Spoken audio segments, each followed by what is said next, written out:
I take it back, he said. I have an affair. Of the heart. She was eager, as he answered, of the heart. But she was not prepared for what came next. He abruptly drew his chair close, till his knees touched hers. And, leaning forward, quickly but gently prisoned her hands in his, resting on her knees. Don't be alarmed, little bird woman. He quieted her. I shall not kiss you. It is a long time since I have. I want to tell you about that affair. But first I want to tell you how proud I am proud of myself. I am proud that I am a lover. At my age, a lover. It is unbelievable. And it is wonderful. And such a lover. Such a curious, unusual, and quite altogether remarkable lover.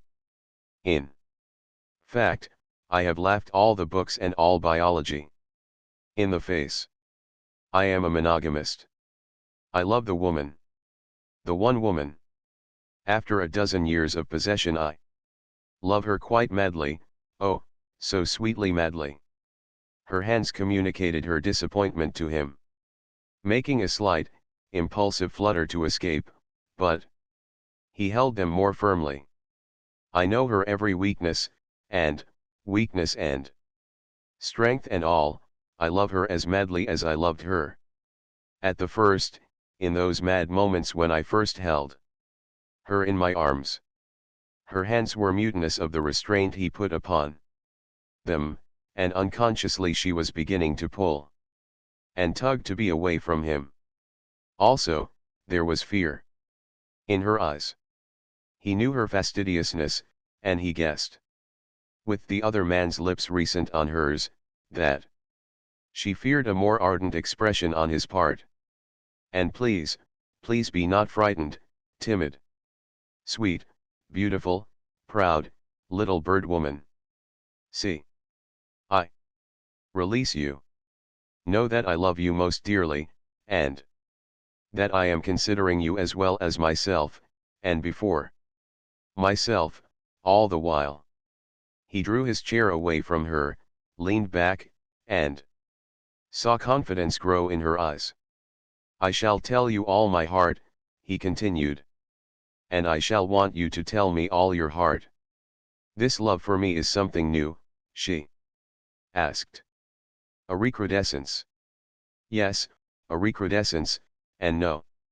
I thought that for a long time I had been a habit to you, she said. But I was loving you all the time. Not madly. No, he acknowledged. But with certainty. I was so sure of you, of myself. It was, to me, all a permanent and forever established thing. I plead guilty.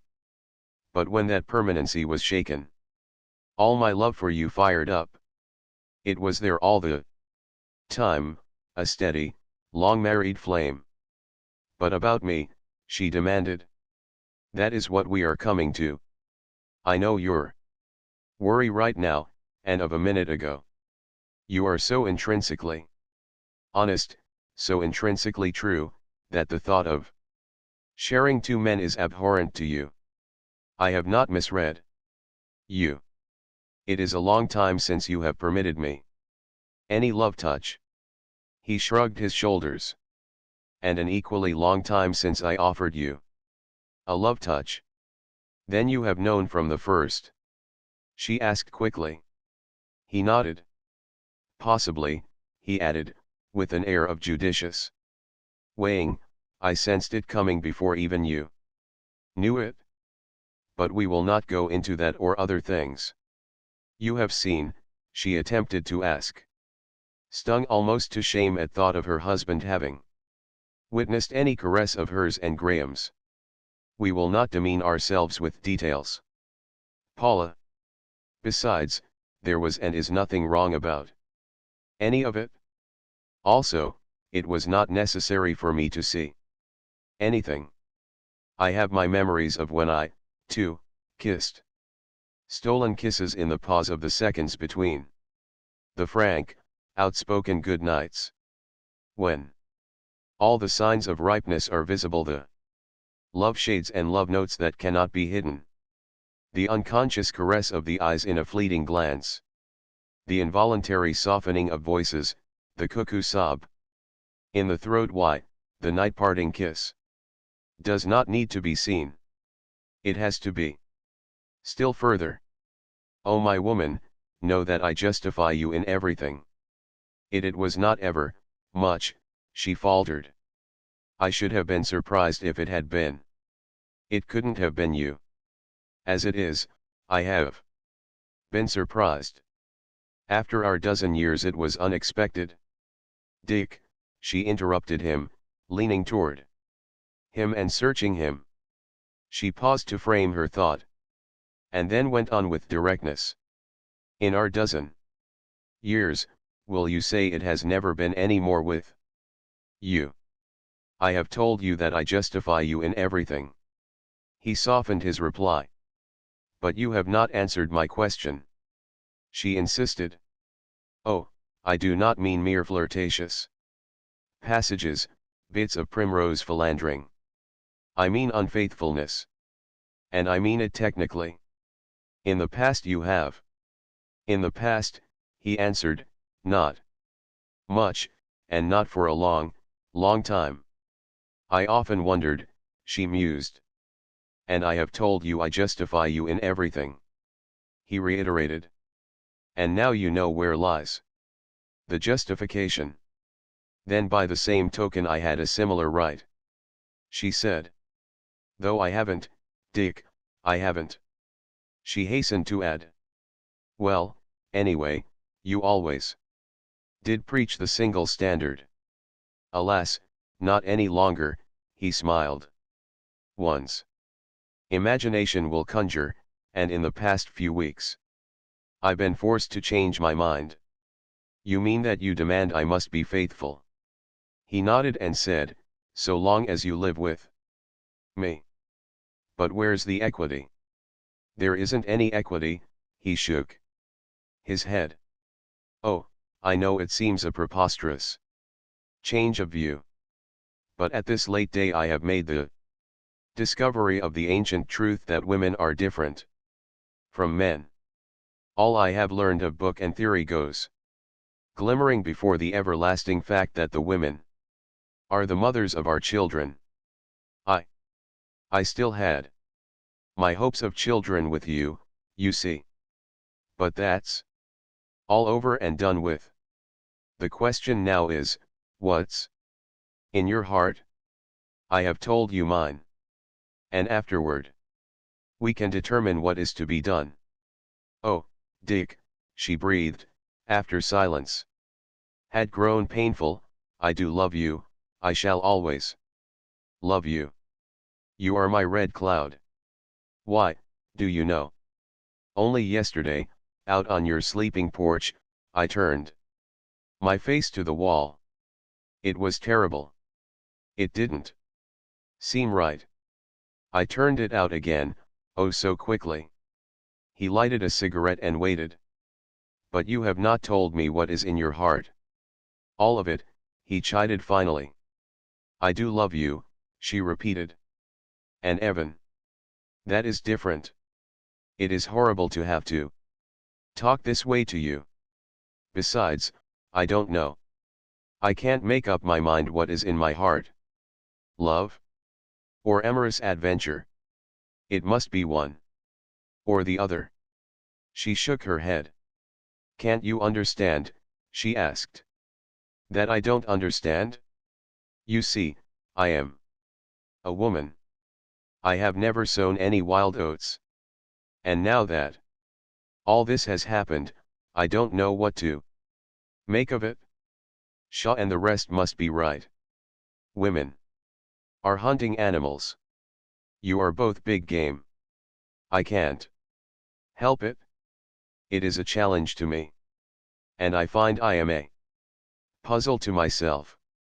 All my concepts have been toppled over by my conduct. I want you. I want Evan. I want both of you. It is not amorous adventure, oh believe me. And if by any chance it is, and I do not know it, no. It isn't, I know it isn't. Then it is love. But I do love you, Red Cloud. And you say you love him. You can't love both of us. But I can. I do. I do love both of you. Oh. I am straight. I shall be straight. I must work this out. I thought you might help me. That is why I came to you this morning. There must be some solution. She looked at him appealingly as he answered, it is one or the other, Evan or me. I cannot imagine any other solution. That's what he says. But I can't bring myself to it. He was for coming straight to you. I would not permit him. He has wanted to go. But I held him here, hard as it was on both of you. In order to have you together, to compare you to weigh you in my heart. And I get nowhere. I want you both. I can't give either of you up. Unfortunately, as you see, Dick began. A slight twinkle in his eyes, while you may be polyandrously inclined, we stupid male men cannot reconcile ourselves to such a situation. Don't be cruel, Dick, she protested. Forgive me. It was not so meant. It was out of my own hurt an effort to bear it with philosophical complacence. I have told him that he was the only man I had ever met who is as great as my husband, and that my husband is greater. That was loyalty to me, yes, and loyalty to yourself, Dick explained. You were mine until I ceased being the greatest man in the world. He then became the greatest man in the world. She shook her head. Let me try to solve it for you, he continued. You don't know your mind, your desire. You can't decide between us because you equally want us both. Yes, she whispered. Only, rather differently want you both. Then the thing is settled, he concluded shortly. What do you mean? This, Paula. I lose. Graham is the winner. Don't you see? Here am I, even with him, even. And no more, while my advantage over him is our dozen years together, the dozen years of past love. The ties and bonds of heart and memory. Heavens! If all this weight were thrown in the balance on Evan's side, you wouldn't hesitate an instant in your decision.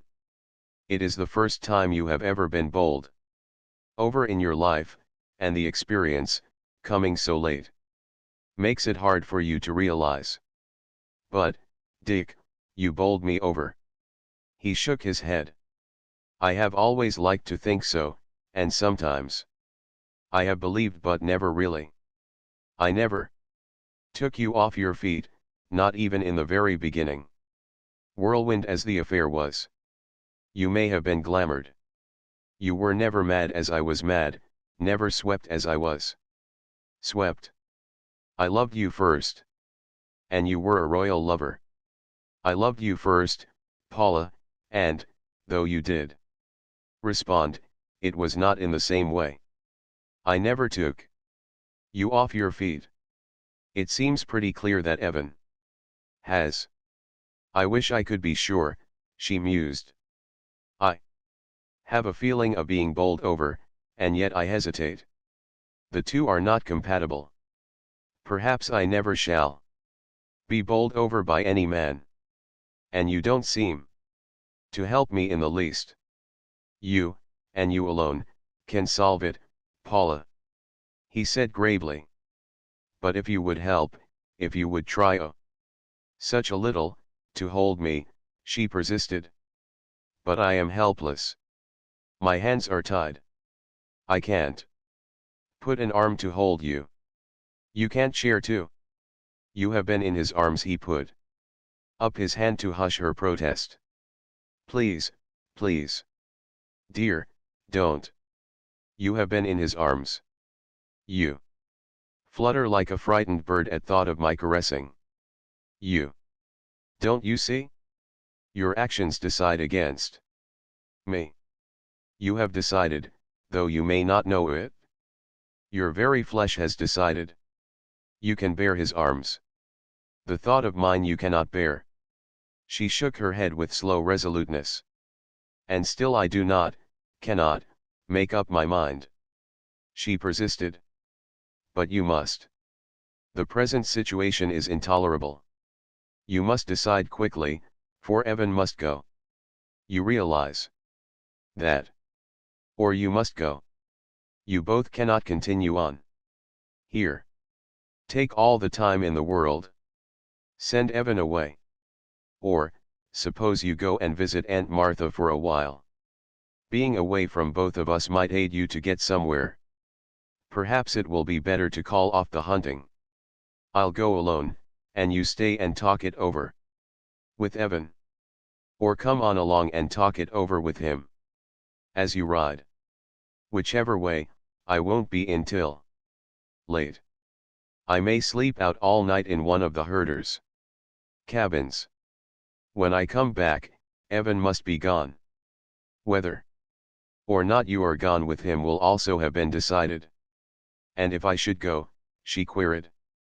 Dick shrugged his shoulders, and stood up, glancing at his wristwatch.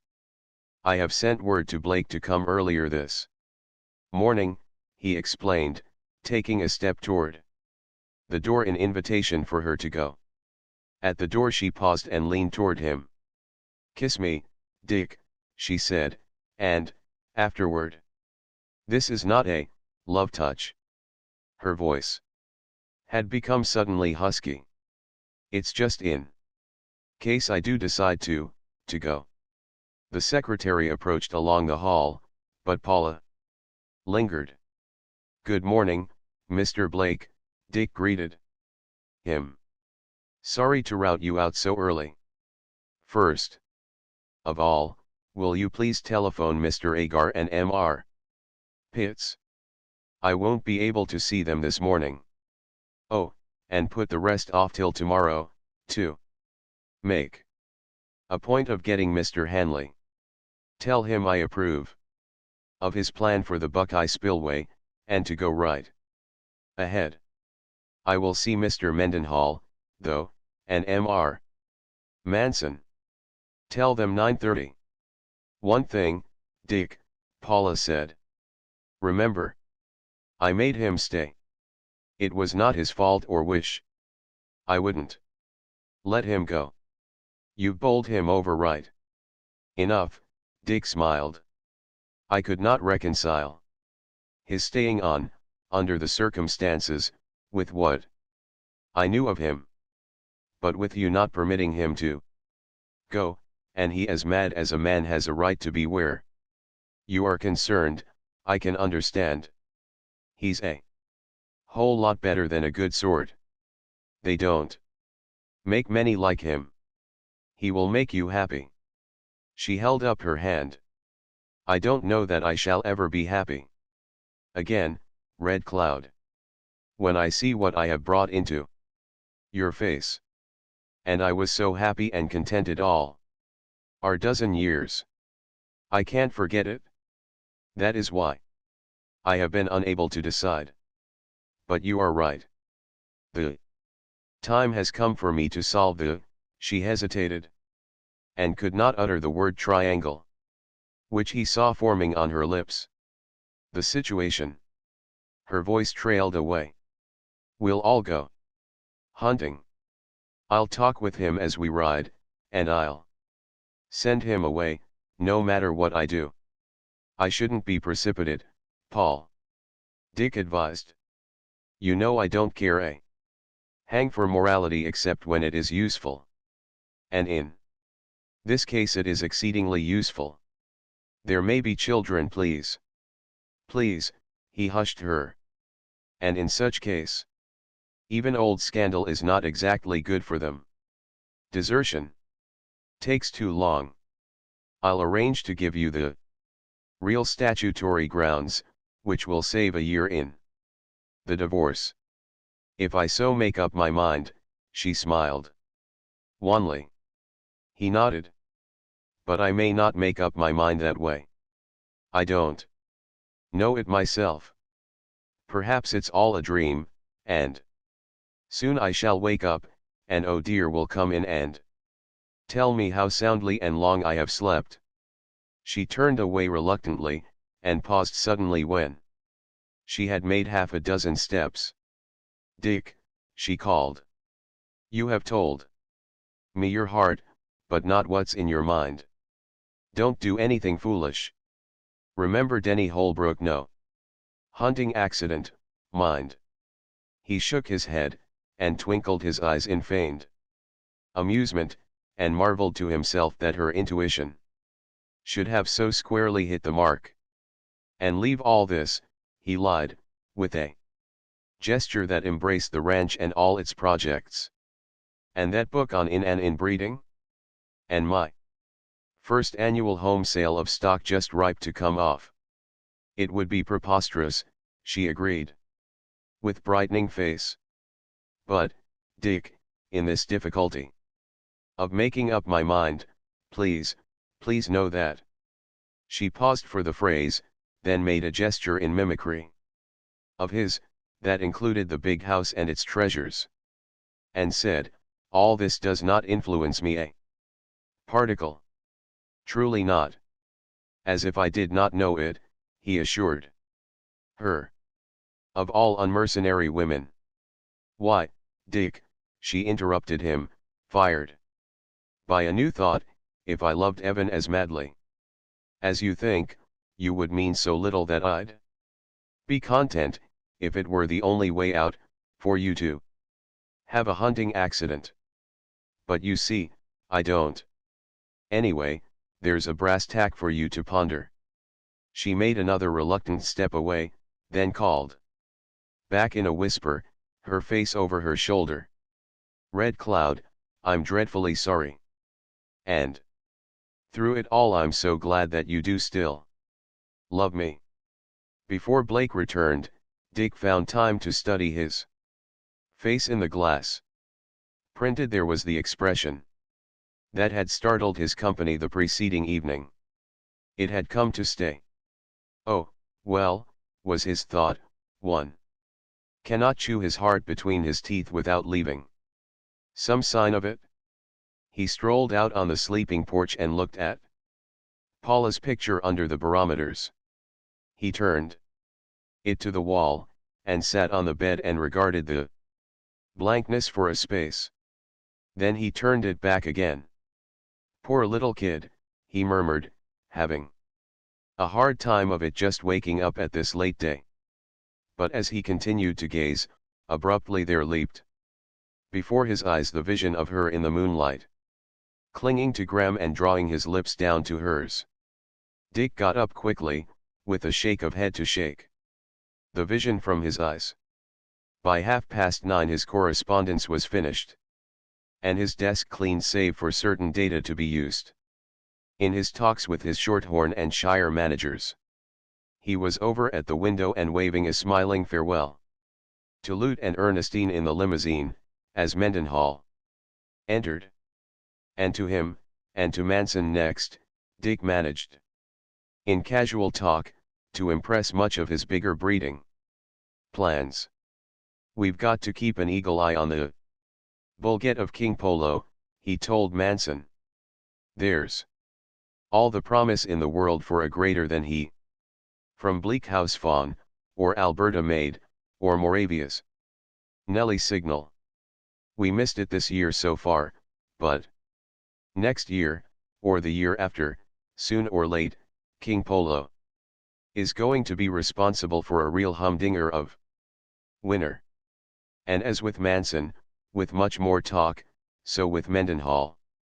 Dick succeeded in emphasizing the far application of his breeding theories.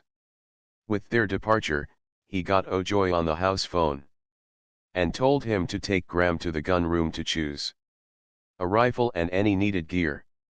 At 11 he did not know that Paula had come up the secret stairway from the library and was standing behind the shelves of books listening. She had intended coming in but had been deterred by the sound of his voice. She could hear him talking over the telephone to Hanley about the spillway of the Buckeye Dam. And by the way, Dick's voice went on, "You been over the reports on the Big Miramar? Very good. Discount them." "I disagree with them flatly. The water is there." "I haven't a doubt we'll find a fairly shallow artesian supply. Send up the boring outfit at once and start prospecting. The soil's ungodly rich, and if we don't make that dry hole 10 times as valuable in the next 5 years." Paula sighed, and turned back down the spiral to the library. Red Cloud the incorrigible, always planting his acorns was her thought. There he was, with his love world crashing around him, calmly considering dams and well borings, so that he might, in the years to come, plant more acorns. Nor was Dick ever to know that Paula had come so near to him with her need and gone away again, not aimlessly, but to run through for the last time the notes of the scribble pad by his bed. He was out on his sleeping porch. His house was in order. There was nothing left but to sign up the morning's dictation, answer several telegrams, then would come lunch and the hunting in the Sycamore Hills. Oh, he would do it well. The outlaw would bear the blame. And he would have an eyewitness. Either Froelich or Martinez.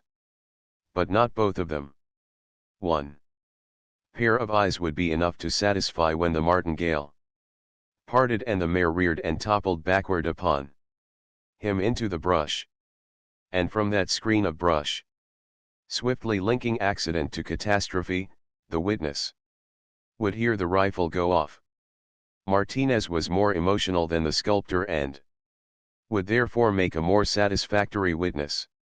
Dick decided. Him would he maneuver to have with him in the narrow trail when the outlaw should be made the scapegoat. Martinez was no horseman. All the better. It would be well, Dick judged, to make the outlaw act up in real devilishness for a minute or two before the culmination. It would give verisimilitude.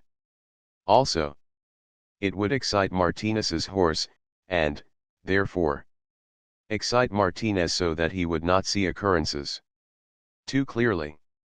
He clenched his hands with sudden hurt. The little lady was mad. She must be mad, on no other ground. Could he understand such errant cruelty, listening to her voice and Graham's from the open windows of the music room as they sang together the Gypsy Trail? Nor did he unclench his hands during all the time they sang. And they sang the mad, reckless song clear through to its mad, reckless end. And he continued to stand, listening to her laugh herself merrily away from Graham and on across the house to her wing, from the porches of which she continued to laugh as she teased and chided Oh dear for fancied derelictions. From far off came the dim but unmistakable trumpeting of Mountain Lad. King Polo asserted his lordly self. And the harems of Marais and heifers sent back their answering calls. Dick listened to all the whinnying and nickering and bawling of sex, and sighed aloud. Well, the land is better for my having been. It is a good thought to take to bed. Chapter XXXI. A ring of his bed phone made Dick sit on the bed to take up the receiver. As he listened, he looked out across the patio to Paula's porches. Von Bright was explaining that it was a call from Chauncey Bishop, who was at El Dorado in a machine. Chauncey Bishop, editor and owner of the San Francisco Dispatch, was sufficiently important a person, in Von Bright's mind, as well as old friend of Dick's, to be connected directly to him. You can get here for lunch, Dick told the newspaper owner. And, say, suppose you put up for the night. Never mind your special writers. We're going hunting mountain lions this afternoon. And there's sure to be a kill. Got them located? Who? What's she right? What of it? She can stick around the ranch and get half a dozen columns out of any of half a dozen subjects, while the writer chap can get the dope on lion hunting. Sure, sure. I'll put him on a horse a child can ride.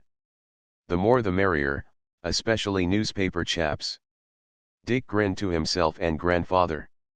Jonathan Forrest would have nothing on him when it came to pulling off a successful finish.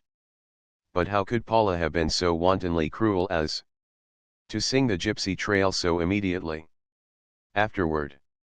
Dick asked himself, as, receiver near to ear, he could distantly hear Chauncey Bishop persuading his writer man to the hunting. All right then, come a-running, Dick told Bishop in conclusion.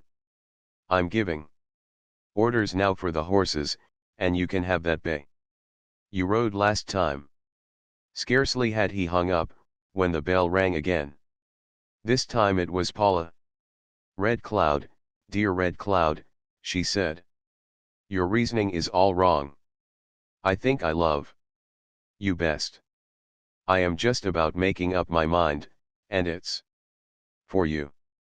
And now, just to help me to be sure, tell me what you told me a little while ago. You know I love the woman, the one woman. After a dozen years of possession I love her quite madly, oh, so sweetly madly. Say it to me. Red Cloud. I do truly love the woman, the one woman. Dick repeated. After a dozen years of possession. I do love her quite madly, oh, so sweetly madly. There was a pause when he had finished, which, waiting, he did not dare to break. There is one little thing I almost forgot to tell you, she said, very softly, very slowly, very clearly. I do love you. I have never loved you so much as right now. After our dozen years you've bowled me over at last. And I was bowled over from the beginning, although I did not know it. I have made up my mind now, once and for all. She hung up abruptly. With the thought that he knew how a man felt receiving a reprieve at the 11th hour, Dick sat on, thinking. Forgetful that he had not hooked the receiver, until Bon Bright came in from the secretary's room to remind him. It was from Mr. Bishop, Bon Bright explained. Sprung an axle. I took the liberty of sending one of our machines to bring them in and see what our men can do with repairing.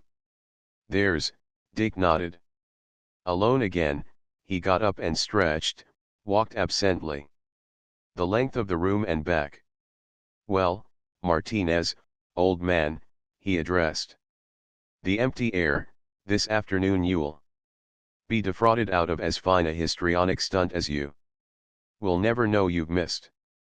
He pressed the switch for Paula's telephone and rang her up. Oh dear, answered, and quickly brought her mistress. I've a little song I want to sing to you, Paul, he said, then chanted the old Negro spiritual. For itself, for itself. For itself, for itself. Every soul got to confess. For itself. And I want you to tell me again, for yourself. For yourself, what you just told me. Her laughter came in a merry gurgle that delighted him. Red Cloud, I do love you, she said. My mind is made up. I shall never have any man but you in all this world. Now be good, and let me dress. I'll have to rush for lunch as it is. May I come over, for a moment? He begged. Not yet, eager one. In 10 minutes. Let me finish with oh dear first. Then I'll be all ready for the hunt. I'm putting on my Robin Hood outfit, you know, the greens and russets. And the long feather. And I'm taking my 30-30. It's heavy enough for mountain lions. You've made me very happy, Dick continued. And you're making me late. Ring off Red Cloud, I love you more this minute. He heard her hang up, and was surprised, the next moment, that somehow he was reluctant to yield to the happiness that he had claimed was his. Rather did it seem that he could still hear her voice and Graham's recklessly singing the Gypsy Trail. Had she been playing with Graham? Or had she been playing with him? Such conduct, for her, was unprecedented and incomprehensible. As he groped for a solution, he saw her again in the moonlight, clinging to Graham. With upturned lips, drawing Graham's lips down to hers. Dick shook his head in bafflement, and glanced at his watch. At any rate, in 10 minutes, in less than 10 minutes, he would hold her in his arms and know. So tedious was the brief space of time that he strolled slowly on the way, pausing to light a cigarette, throwing it away with the first inhalation, pausing again to listen to the busy click of typewriters from the secretary's room. With still 2 minutes to spare, and knowing that 1 minute would take him to the door without a knob, he stopped in the patio and gazed at the wild canaries bathing in the fountain. When they startled into the air, a cloud of fluttering gold and crystal droppings in the sunshine, Dick startled. The report of the rifle had come from Paula's wing above, and he identified it as her 30-30 as he dashed across the patio. She beat me to it, was his next thought, and what had been incomprehensible the moment before was as sharply definite as the roar of her rifle. And across the patio, up the stairs, through the door, left wide flung behind him, continued to pulse in his brain, she beat me to it. She beat me to it. She lay, crumpled and quivering, in hunting costume. Complete, save for the pair of tiny bronze spurs held over her in anguished impotence by the frightened maid. His examination was quick. Paula breathed, although she was unconscious. From front to back, on the left side, the bullet had torn through. His next spring was to the telephone, and as he waited the delay of connecting through the house central, he prayed that Hennessy would be at the stallion barn. A stable boy answered, and, while he ran to fetch the veterinary, Dick ordered O'Joy to stay by the switches, and to send O'My to him at once. From the tail of his eye he saw Graham rush into the room and onto Paula. Hennessy, Dick commanded. Come. On the jump. Bring the needful for first aid. It's a rifle shot through the lungs or heart or both. Come. Right to Mrs. Forrest's rooms. Now jump. Don't touch her, he said sharply to Graham. It might make it worse, start a worse hemorrhage. Next he was back at O'Joy. Start Callahan with the racing car for El Dorado. Tell him he'll meet Dr. Robinson on the way. And that he is to bring Dr. Robinson back with him on the jump. Tell him to jump like the devil was after him. Tell him Mrs. Forrest is hurt and that if he makes time he'll save her life. Receiver to ear, he turned to look at Paula. Graham, bending over her but not touching her, met his eyes. Forrest, he began, if you have done. But Dick hushed him with a warning glance directed toward Oh Dear, who still held the bronze spurs in speechless helplessness. It can be discussed later, Dick said. shortly, as he turned his mouth to the transmitter. Dr. Robinson. Good. Mrs. Forrest has a rifle shot through lungs or heart or maybe both. Callahan is on his way to meet you in the racing car. Keep coming as fast as God'll let you till you meet Callahan. Goodbye. Back to Paula, Graham stepped aside as Dick, on his knees, bent over her. His examination was brief. He looked up at Graham with a shake of the head and said, "It's too ticklish to fool with." He turned to "Oh dear. Put down those spurs and bring pillows, Evan. Lend a hand on the other side, and lift gently and steadily, oh dear, shove that pillow under easy. Easy." He looked up and saw Oh My standing silently, awaiting orders. "Get Mr. Bonbright to relieve O'Joy at the switches," Dick commanded. "Tell O'Joy to stand near to Mr. Bonbright to rush orders. Tell O'Joy to have all the houseboys around him to rush the orders. As soon as Saunders comes back with Mr. Bishop's crowd, tell O'Joy to start him out on the jump to El Dorado to look for Callahan in case Callahan has a smash up. Tell O'Joy to get hold of Mr. Manson, and Mr. Pitts or any two of the managers who have machines and have them, with their machines, waiting here at the house. Tell O'Joy to take care of Mr. Bishop's crowd as usual. And you come back here where I can call you." Dick turned to Oh dear. "Now tell me how it happened." Oh dear shook her head and wrung her hands.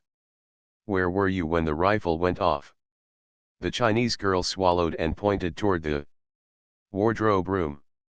"Go on, talk," Dick commanded harshly. "Mrs. Forrest tell me to get spurs. I forget. Before I go quick. I hear gun. I come back quick. I run." She pointed to Paula to show what she had found. "But the gun?" Dick asked. "Some trouble. Maybe gun no work. Maybe 4 minutes, maybe 5 minutes, Mrs. Forrest try make gun work." "Was she trying to make the gun work when you went for the spurs?" Oh dear nodded. "Before that I say maybe O'Joy can fix gun. Mrs. Forrest say never mind. She say you can fix." She put gun down. Then she try once more fix gun. Then she tell me get spurs. Then, gun go off." Hennessy's arrival shut off further interrogation. His examination was scarcely less brief than Dick's. He looked up with a shake of the head. "Nothing I can dare tackle, Mr. Forrest. The hemorrhage has eased of itself, though it must be gathering inside. You've sent for a doctor?" "Robinson. I caught him in his office. He's young, a good surgeon," Dick explained to Graham. "He's nervy and daring, and I'd trust him in this farther than some of the old ones with reputations. What do you think, Mr. Hennessy? What chance has she?" "Looks pretty bad, though I'm no judge. Being only a horse doctor. Robinson'll know. Nothing to do but wait." Dick nodded and walked out on Paula's sleeping porch to listen for the exhaust of the racing machine. Callahan drove. He heard the ranch limousine arrive, leisurely and swiftly depart. Graham came out on the porch to him. "I want to apologize, Forrest," he said. "I was rather off for the moment. I found you here, and I thought you were here when it happened. It must have been an accident." "Poor little kid," Dick agreed. "And she so prided herself on never being careless with guns." "I've looked at the rifle," Graham said, "but I couldn't find anything wrong with it. And that's how it happened. Whatever was wrong got right. That's how it went off." And while Dick talked, building the fabric of the lie so that even Graham should be fooled, to himself. He was understanding how well Paula had played the trick. That last singing of the Gypsy Trail had been her farewell to Graham, and at the same time had provided against any suspicion on his part of what she had intended directly to do. It had been the same with him. She had had her farewell with him. And, the last thing, over the telephone, had assured him that she would never have any man but him in all the world. He walked away from Graham to the far end of the porch. She had the grit, she had the grit.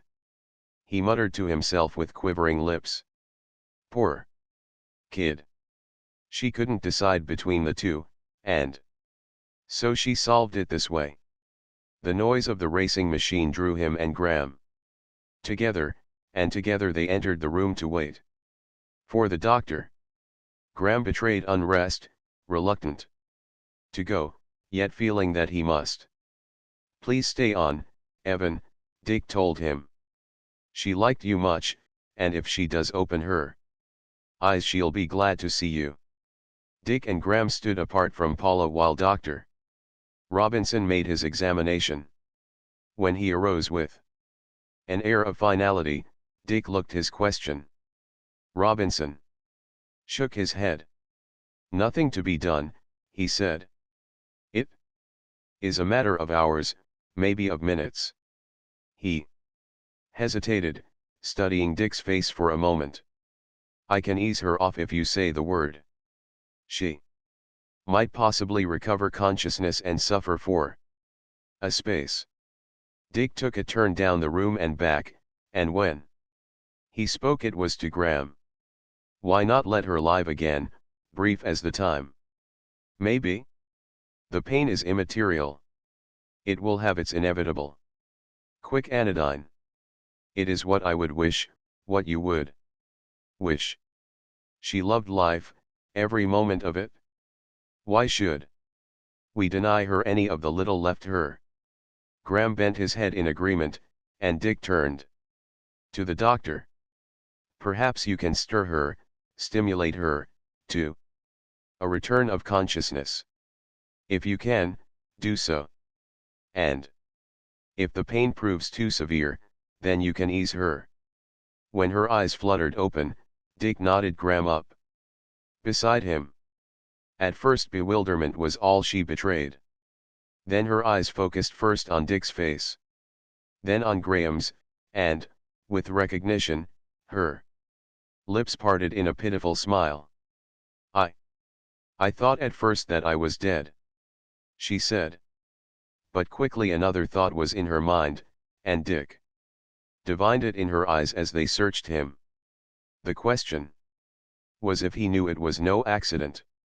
He gave no sign. She had planned it so, and she must pass believing it so. I was wrong, she said. She spoke slowly, faintly, in evident pain, with a pause for strength of utterance between each word. I was always so cocksure I'd never have an accident. And look what I've gone and done. It's a darn shame, Dick said sympathetically. What was it? A jam. She nodded, and again her lips parted in the pitiful, brave smile as she said whimsically, Oh, Dick. Go call the neighbors in and show them what little Paula's din. How serious is it? She asked. Be honest, Red Cloud, you know me, she added. After the briefest of pauses in which Dick had not replied. He shook his head.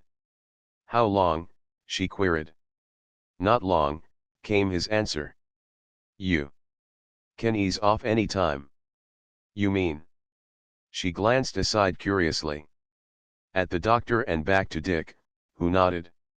It's only what I should have expected from you, Red Cloud, she murmured gratefully. But is Dr. Robinson game for it? The doctor stepped around so that she could see him, and nodded. Thank you, doctor. And remember, I am to say. When? Is there much pain? Dick queried. Her eyes were wide and brave and dreadful, and her lips quivered for the moment ere she replied, not much, but dreadful, quite dreadful. I won't care to stand it very long. I'll say when. Once more the smile on her lips announced a whimsy. Life is queer, most queer, isn't it? And do you know, I want to go out with love songs in my ears. You first, Evan, sing the Gypsy Trail. Why, I was singing it with you less than an hour ago. Think of it. Do, Evan. Please. Graham looked to Dick for permission, and Dick gave it with his eyes. Oh, and sing it robustly, gladly, madly, just as a womaning gypsy man should sing it, she urged. And stand back there, so, where I can see you. And while Graham sang the whole song through to its the heart of a man to the heart of a maid, light of my tents. Be fleet. Morning waits at the end of the world, and the world is all at our feet. Oh my, immobile-faced, a statue, stood in the far doorway awaiting commands. Oh dear, grief-stricken, stood at her mistress's head, no longer wringing her hands, but holding them so tightly clasped that the fingertips and nails showed white to the rear. At Paula's dressing table, Dr. Robinson noiselessly dissolved in a glass the anodyne pellets and filled his hypodermic. When Graham had finished, Paula thanked him with her eyes, closed them, and lay still for a space. And now, Red Cloud, she said when next she opened them, the song of A.I. Cut, and of the Dew Woman, the Lush Woman. Stand where Evan did, so that I can see you well. And Dick chanted. I am A.I. Cut, the first man of the Nishinam. A.I. Cut is the short for Adam, and my father and my mother were the coyote and the moon. And this is Yotadawi, my wife. Yotadawi is the short for Eve. She is the first woman of the Nishinam. Me, I am A.I. Cut. This is my dew of women. This is my honeydew of women.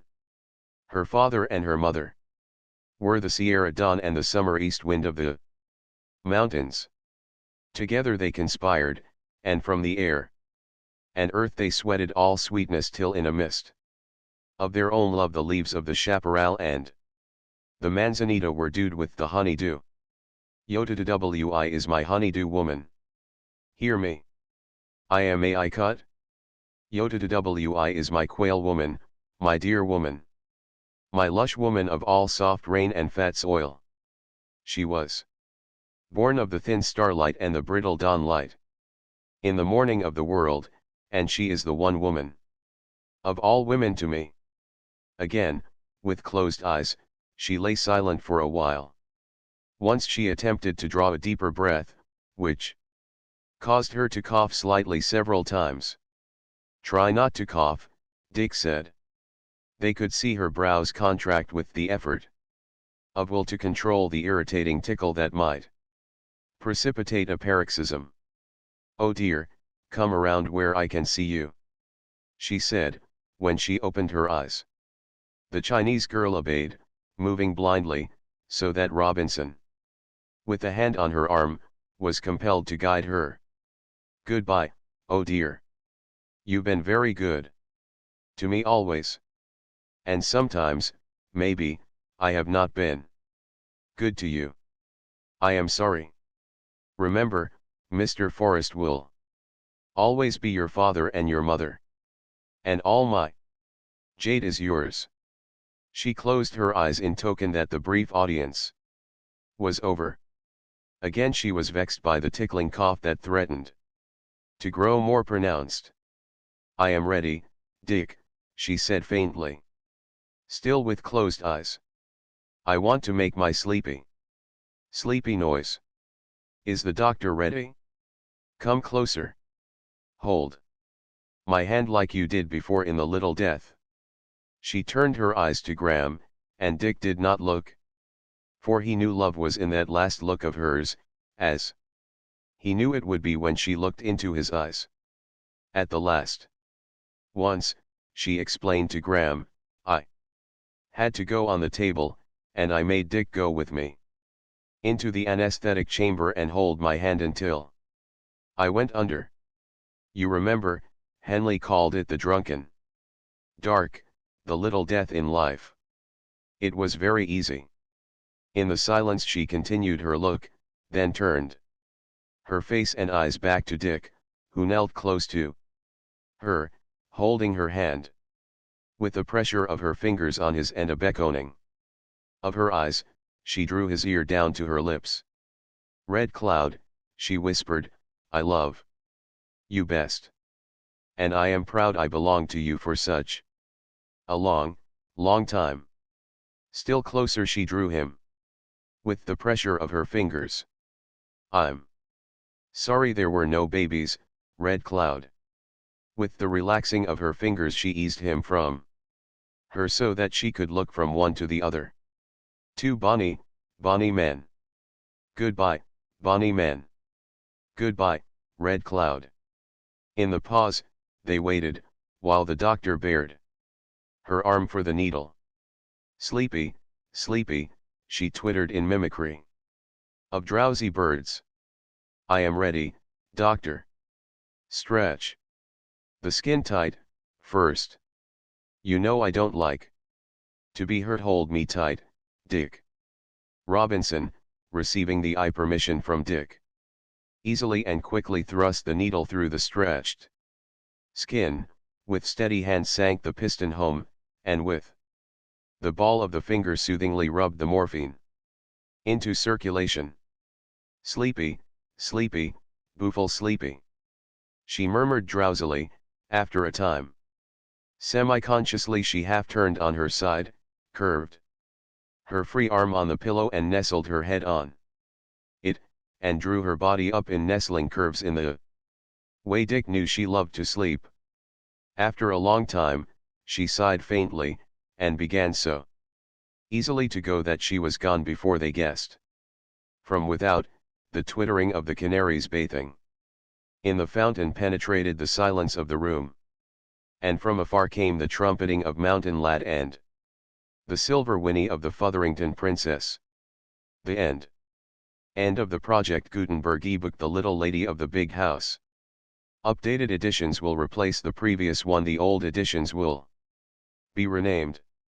Creating the works from print editions not protected by U.S. copyright law means that no one owns a United States copyright in these works. So the Foundation, and you, can copy and distribute it in the United States without permission and without paying copyright royalties. Special rules, set forth in the General Terms of Use part of this license, apply to copying and distributing Project Gutenberg trademark electronic works to protect the Project Gutenberg trademark concept and trademark.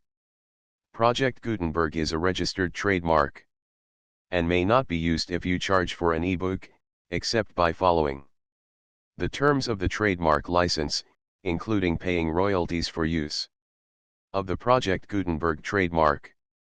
If you do not charge anything for copies of this ebook, complying with the trademark license is very easy. You may use this ebook for nearly any purpose, such as creation of derivative works, reports, performances, and research.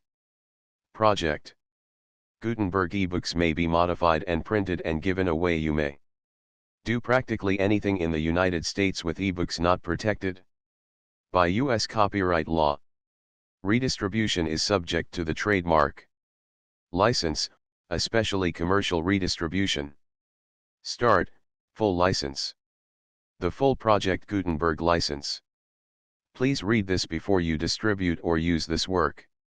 To protect the Project Gutenberg trademark mission of promoting the free distribution of electronic works, by using or distributing this work, or any other work associated in any way with the phrase project Gutenberg, you agree to comply with all the terms of the full Project Gutenberg trademark license available with this file or online at www.gutenberg.org/license.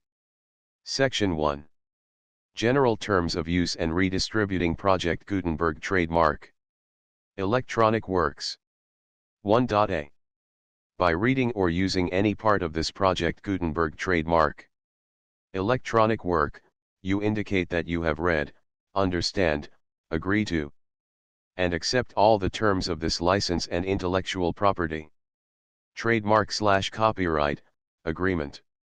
If you do not agree to abide by all the terms of this agreement, you must cease using and return or destroy all copies of Project Gutenberg trademark electronic works in your possession. If you paid a fee for obtaining a copy of or access to a Project Gutenberg trademark electronic work and you do not agree to be bound by the terms of this agreement, you may obtain a refund from the person or entity to whom you paid the fee as set forth in paragraph 1.e.8. 1.b. Project Gutenberg is a registered trademark. It may only be used on or associated in any way with an electronic work by people who agree to be bound by the terms of this agreement. There are a few things that you can do with most Project Gutenberg trademark electronic works, even without complying with the full terms of this agreement. See paragraph 1.c below. There are a lot of things you can do with Project Gutenberg trademark electronic works if you follow the terms of this agreement and help preserve free future access to Project Gutenberg trademark electronic works. See paragraph 1.e below. 1.c. The Project Gutenberg Literary Archive Foundation, the Foundation or PGLOF, owns a compilation copyright in the collection of Project Gutenberg trademark electronic works. Nearly all the individual works in the collection are in the public domain in the United States. If an individual work is unprotected by copyright law in the United States and you are located in the United States, we do not claim a right to prevent you from copying, distributing, performing, displaying or creating derivative works based on the work as long as all references to Project Gutenberg are removed. Of course, we hope that you will support the Project Gutenberg trademark mission of promoting free access to electronic works by freely sharing Project Gutenberg trademark works in compliance with the terms of this agreement for keeping the Project Gutenberg trademark name associated with the work. You can easily comply with the terms of this agreement by keeping this work in the same format with its attached full Project Gutenberg trademark license when you share it without charge with others. 1.d. The copyright laws of the place where you are located also govern what you can do with this work. Copyright laws in most countries are in a constant state of change. If you are outside the United States, check the laws of your country in addition to the terms of this agreement before downloading, copying, displaying, performing, distributing or creating derivative works based on this work or any other Project Gutenberg trademark work. The Foundation makes no representations concerning the copyright status of any work in any country other than the United States. 1.e Unless you have removed all references to Project Gutenberg. 1.e.1.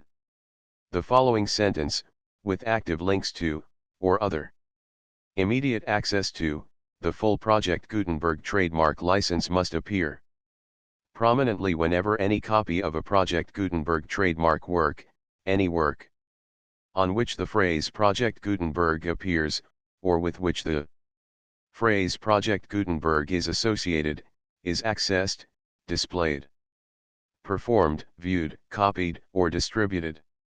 This ebook is for the use of anyone anywhere in the United States and most other parts of the world at no cost and with almost no restrictions whatsoever. You may copy it, give it away or reuse it under the terms of the Project Gutenberg license included with this ebook or online at www.gutenberg.org. If you are not located in the United States, you will have to check the laws of the country where you are located before using this ebook. 1.e.2. If an individual Project Gutenberg trademark electronic work is derived from texts not protected by U.S. copyright law, does not contain a notice indicating that it is posted with permission of the copyright holder, the work can be copied and distributed to anyone in the United States without paying any fees or charges. If you are redistributing or providing access to a work with the phrase Project Gutenberg associated with or appearing on the work, you must comply either with the requirements of paragraphs 1.e.1 through 1.e.7 or obtain permission for the use of the work and the Project Gutenberg trademark. Trademark as set forth in paragraphs 1.e.8 or 1.e.9. 1.e.3. If an individual Project Gutenberg trademark electronic work is posted with the permission of the copyright holder, your use and distribution must comply with both paragraphs 1.e.1 through 1.e.7 and any additional terms imposed by the copyright holder. Additional terms will be linked to the Project Gutenberg trademark license for all works posted with the permission of the copyright holder found at the beginning of this work. 1.e.4. Do not unlink or detach or remove the full Project Gutenberg trademark license terms from this work, or any files containing a part of this work or any other work associated with Project Gutenberg trademark. 1.e.5.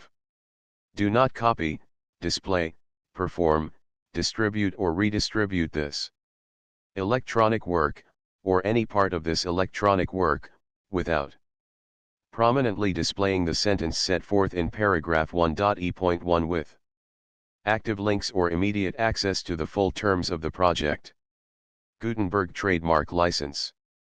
1.e.6.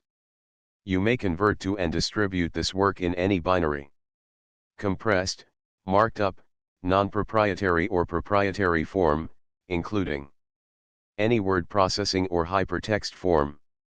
However, if you provide access to or distribute copies of a Project Gutenberg trademark work in a format other than plain vanilla ASCII or other format used in the official version posted on the official Project Gutenberg trademark website, www.gutenberg.org, you must, at no additional cost, fee, or expense to the user, provide a copy, a means of exporting a copy, or a means of obtaining a copy upon request, of the work in its original plain vanilla ASCII or other form. Any alternate format must include the full Project Gutenberg trademark license as specified in paragraph 1.e.1. 1.e.7. Do not charge a fee for access to, viewing, displaying, performing, copying, or distributing any Project Gutenberg trademark works, unless you comply with paragraph 1.e.8 or 1.e.9. 1.e.8. You may charge a reasonable fee for copies of or providing access to or distributing Project Gutenberg trademark electronic works, provided that you pay a royalty fee of 20% of the gross profits you derive from the use of Project Gutenberg trademark works calculated using the method you already used to calculate your applicable taxes. The fee is owed to the owner of the Project Gutenberg trademark, but he has agreed to donate royalties under this paragraph to the Project Gutenberg Literary Archive Foundation. Royalty payments must be paid within 60 days following each date on which you prepare, or are legally required to prepare, your periodic tax returns. Royalty payments should be clearly marked as such and sent to the Project Gutenberg Literary Archive Foundation at the address specified in Section 4, Information about donations to the Project Gutenberg Literary Archive Foundation. You provide a full refund of any money paid by a user who notifies you in writing, or by email, within 30 days of receipt that he does not agree to the terms of the full Project Gutenberg trademark license. You must require such a user to return or destroy all copies of the works possessed in a physical medium and discontinue all use of and all access to other copies of Project Gutenberg trademark works. You provide, in accordance with paragraph 1.f.3, a full refund of any money paid for a work or a replacement copy, if a defect in the electronic work is discovered and reported to you within 90 days of receipt of the work. You comply with all other terms of this agreement for free distribution of Project Gutenberg trademark works. 1.e.9. If you wish to charge a fee or distribute a Project Gutenberg trademark electronic work or group of works on different terms than are set forth in this agreement, you must obtain permission in writing from the Project Gutenberg Literary Archive Foundation, the manager of the Project Gutenberg trademark. Contact the Foundation as set forth in Section 3 below. 1.f. 1.f.1. Project Gutenberg volunteers and employees expend considerable effort to identify, do copyright research on, transcribe and proofread works not protected by U.S. copyright law in creating the Project Gutenberg trademark collection. Despite these efforts, Project Gutenberg trademark electronic works, and the medium on which they may be stored, may contain defects, such as, but not limited to, incomplete, inaccurate, or corrupt data, transcription errors, a copyright or other intellectual property infringement, a defective or damaged disk or other medium, a computer virus, or computer codes that damage or cannot be read by your equipment. 1.f.2. Limited warranty, disclaimer of damages, except for the right of replacement or refund described in paragraph 1.f.3, the Project Gutenberg Literary Archive Foundation, the owner of the Project Gutenberg trademark, and any other party distributing a Project Gutenberg trademark electronic work under this agreement, disclaim all liability to you for damages, costs, and expenses, including legal fees. You agree that you have no remedies for negligence, strict liability, breach of warranty or breach of contract except those provided in paragraph 1.f.3.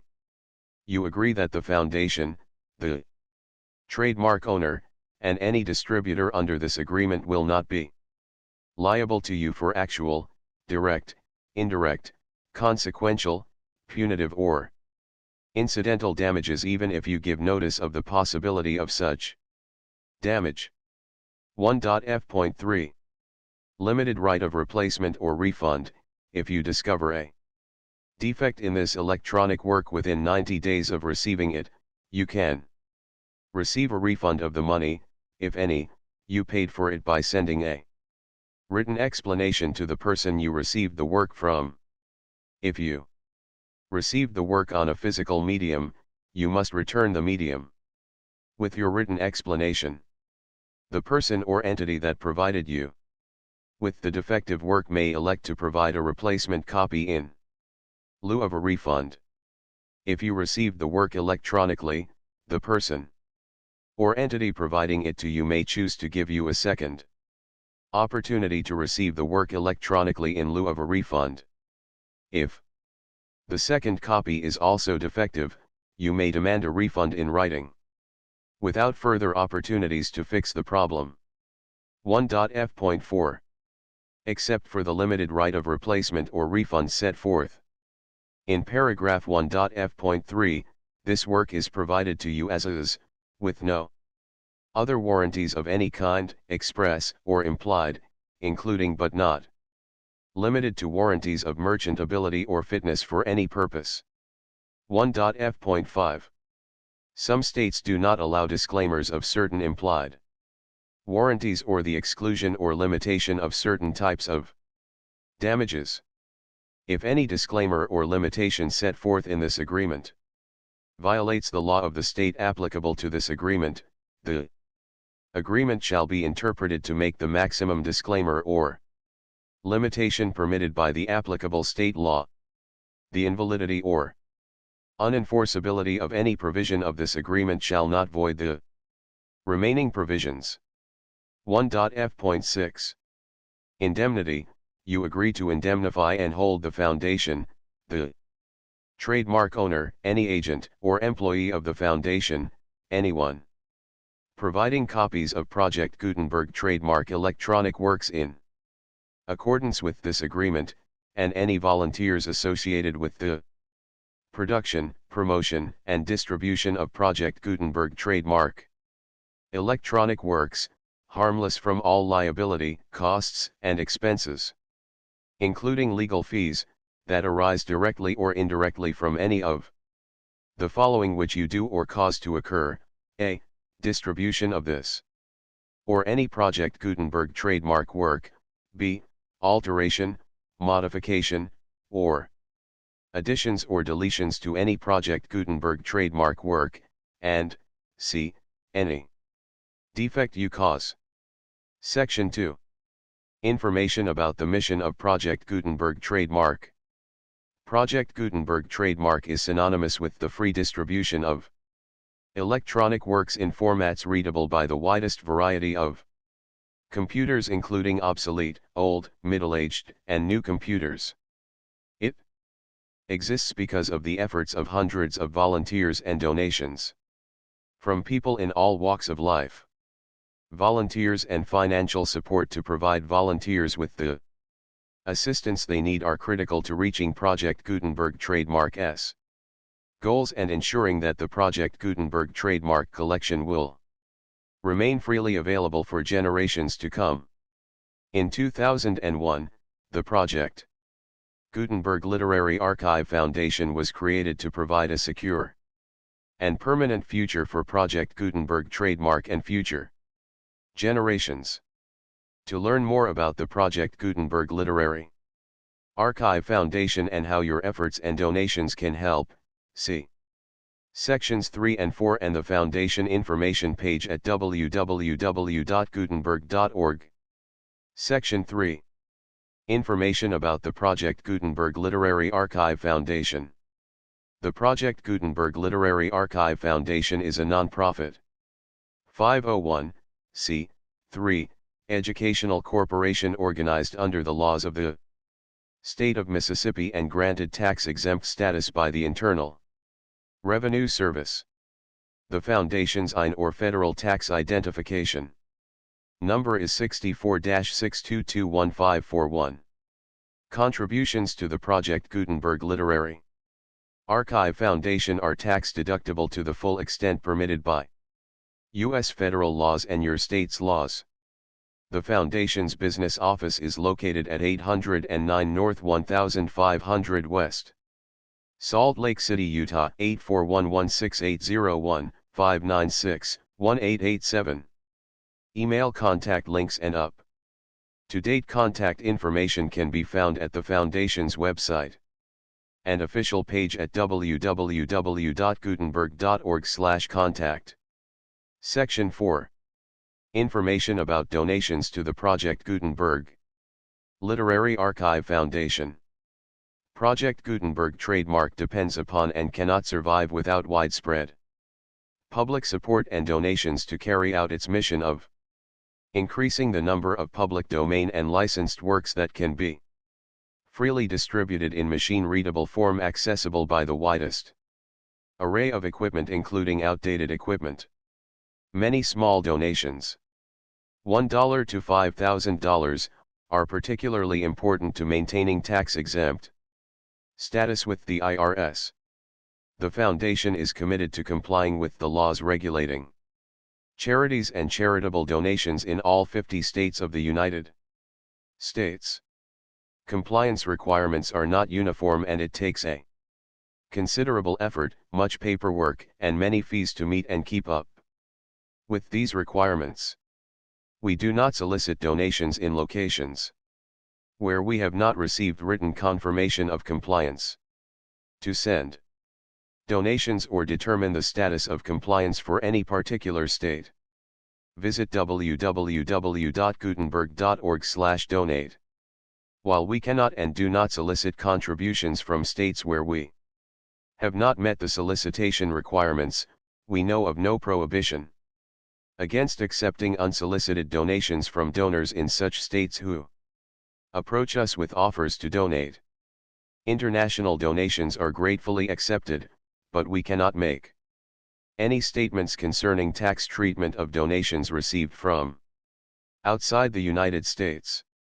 U.S. laws alone swamp our small staff. Please check the Project Gutenberg web pages for current donation methods and addresses. Donations are accepted in a number of other ways, including checks, online payments, and credit card donations. To donate, please visit www.gutenberg.org/donate. Section 5.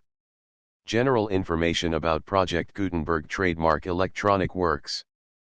Professor Michael S. Hart was the originator of the Project Gutenberg trademark concept of a library of electronic works that could be freely shared with anyone.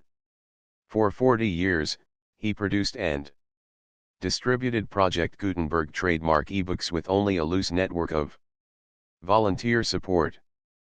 Project Gutenberg trademark ebooks are often created from several printed editions, all of which are confirmed as not protected by copyright in the US unless a copyright notice is included. Thus, we do not necessarily keep ebooks in compliance with any particular paper edition. Most people start at our website, which has the main PG search facility, www.gutenberg.org. This website includes information about Project Gutenberg trademark, including how to make donations to the Project Gutenberg Literary Archive Foundation, how to help produce our new ebooks, and how to subscribe to our email newsletter to hear about new ebooks. The Little Lady of the Big House. Jack London. Chapter I. Chapter 2. Chapter 3. Chapter 4. Chapter V. Chapter 6. Chapter 7. Chapter 8. Chapter 9. Chapter X. Chapter 11. Chapter 12. Chapter 13. Chapter 14. Chapter 15. Chapter 16. Chapter 17. Chapter 18. Chapter 19. Chapter XX. Chapter XXI. Chapter XXII. Chapter XXIII. Chapter XXIV. Chapter XXV. Chapter XXVI. Chapter XXVII. Chapter XXVIII. Chapter XXIX. Chapter XXX. Chapter XXXI. The full Project Gutenberg license.